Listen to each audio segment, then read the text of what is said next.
Four तक अभी हमारे से बातचीत करने के लिए मखदूमपुर विधानसभा के विधायक सतीश कुमार जी हैं। हम इससे बातचीत करेंगे। पहले कहा कहते थे आरजेडी को कि एमवाई की पार्टी है, अब हम इससे बातचीत करेंगे क्या एमवाई की पार्टी से ए टू जेड की पार्टी आरजेडी हुआ? दलित समाज से ये है, हम इससे बातचीत करेंगे। सबसे पहले सर हमारे चैनल पे आपको बहुत बहुत स्वागत है। बहुत बहुत धन्यवाद आप सब लोग को। सर कहा करते थे आरजेडी परिवार को कि वो एमवाई की समीकरण है 2019 के चुनाव में। अब 2024 की चुनाव लोकसभा हो रहा है, इसमें अभी कई मुद्दे हैं। बीजेपी के लोग कह रहे हैं हम 400 सीट पार लाएंगे, इंडिया महागठबंधन के लोग राहुल गांधी कह रहे हैं कि हम संविधान को बचाएंगे। तो इसके पे आप क्या देख रहे हैं सर? देखिए, सबसे पहली बात तो आप जो पहला सवाल आपका है कि हमारी पार्टी को एम वाई की पार्टी कह करके जो बांधने की कोशिश की गई, उनको एक तरीके से एक सीमा में बाकी लोग से काटने की कोशिश, ये आरएसएस और ये जो मोदी गोदी मीडिया है इसका बहुत बड़ा साजिश रहा। आप देखें कि ये जो हमारी जो पार्टी है वो पूरी तरीके से हमारे नेता ने कहा कि हमारी पार्टी सिर्फ एम वाई की नहीं, हमारी पार्टी बाप की भी पार्टी है, माई की भी पार्टी है, बाप की भी पार्टी है। और 2020 के चुनाव में उन्होंने कहा कि हमारी पार्टी ए टू जेड की पार्टी है। ठीक है, जितने भी लोग हैं उनकी पार्टी है। इसी वजह से आप देखिएगा कि हमारे प्रदेश अध्यक्ष जो हैं जगदानंद सिंह जी, वो किस समुदाय से आते हैं।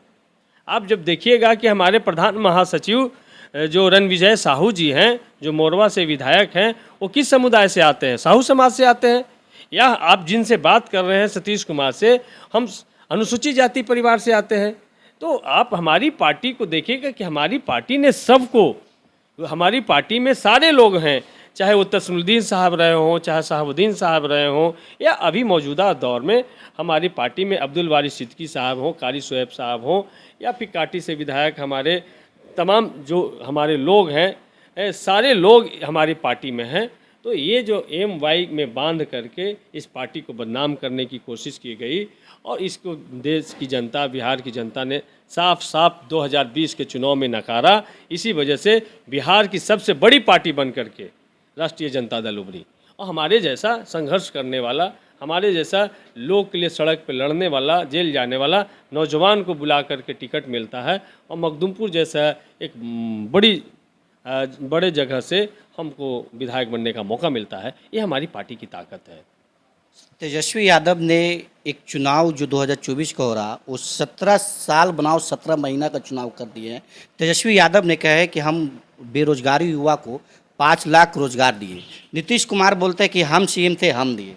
इस पर क्या कहेंगे सर? देखिए, सबसे पहली बात तो रोज़गार नहीं, हम लोगों ने नौकरी दिया 5 लाख लोगों को। और जब 17 महीने हमारे साथ नीतीश कुमार जी रहे, वो भी जिन परिस्थितियों में, जो नीतीश कुमार जी 2015 के चुनाव में कहते थे कि नौकरी कहाँ से देगा, 2020 के चुनाव में वो कहते थे कि नौकरी कहाँ से देगा, क्या पैसा अपने पिताजी के यहाँ से जेल से लाएगा। उसी नीतीश कुमार जी से जब हमारे साथ गठबंधन होता है, आपको 9 अगस्त 2022 को जब हमारे साथ गठबंधन में आते हैं, उसके बाद 15 अगस्त को जब गांधी मैदान में वही नीतीश कुमार जी झंडोत्तोलन करते हैं, जब हमारे समर्थन से मुख्यमंत्री होते हैं, तो वही नीतीश कुमार कहते हैं कि 10 लाख हम सरकारी नौकरी और 10 लाख रोजगार देंगे। मतलब 6 दिनों में हम लोगों ने अपने एजेंडे पर नीतीश कुमार को लाने का काम किया। और 17 साल इनके पास मौका था, क्यों नहीं बहाली कर पाएँ, क्यों नहीं जाति आधारित गणना कर पाएँ, क्यों नहीं यहाँ पर इन्वेस्टर्स मीट कर पाएँ, क्यों नहीं आप हेल्थ पॉलिसी बना पाएँ, क्यों नहीं स्पोर्ट्स पॉलिसी बना पाएँ, क्यों इन तमाम पॉलिसी तो आप बना सकते थे। लेकिन 17 महीने में जब महागठबंधन की सरकार बनी, राष्ट्रीय जनता दल बड़े दल के रूप में आए, तेजस्वी यादव जी डिप्टी सीएम बने, और 17 महीनों में हम लोगों ने जनहित के लिए काम कर पाए। जब जातीय आधारित गणना किए तो उसमें से 94 लाख गरीब परिवार निकल करके आए, जिसके लिए पॉलिसी हम लोगों ने बनाया कि 2-2 लाख रुपया उनके आर्थिक तरक्की के लिए हम लोग पैसा देंगे। तो ये तमाम चीज़ों हम लोग किए।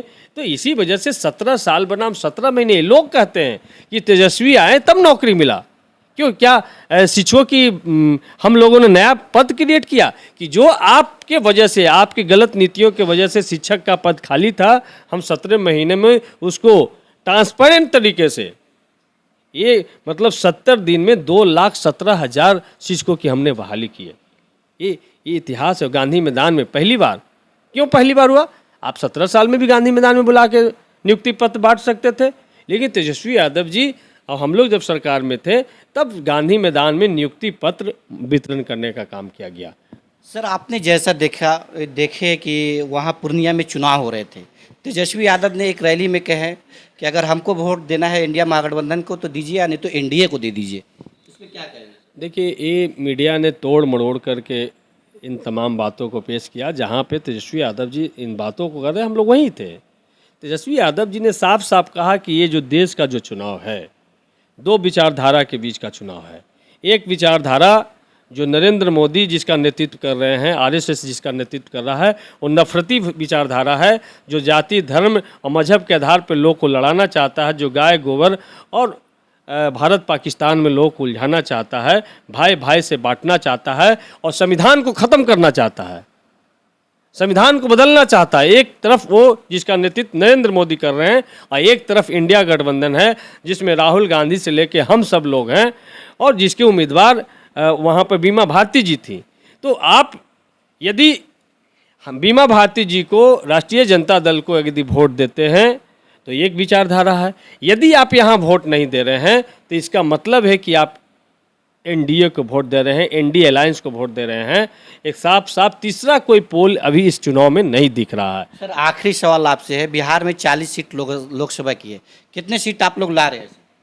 बिहार में हम लोग 40 के 40 सीट लेकर के आ रहे हैं, एजेंडे पे लेकर के आ रहे हैं कि हम जैसी सरकार बनेगा 15 अगस्त 2024 का जब झंडा तोलन होगा तो हम लोग बेरोजगारी से आज़ादी देने का काम करेंगे।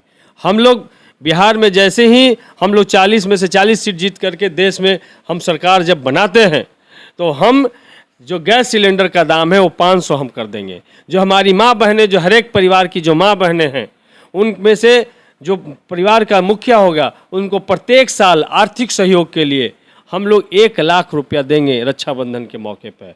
और हम लोग जो ग्रेजुएट करके जो हमारे नौजवान साथी आएंगे उनको आगे के लिए प्रशिक्षण लेने के लिए हम लोग उनको 1 लाख रुपया एक मुश्त देंगे। तो ये रोजगार की गारंटी है, पहली रोजगार पक्की होगी, 1 लाख रुपया पक्का होगा।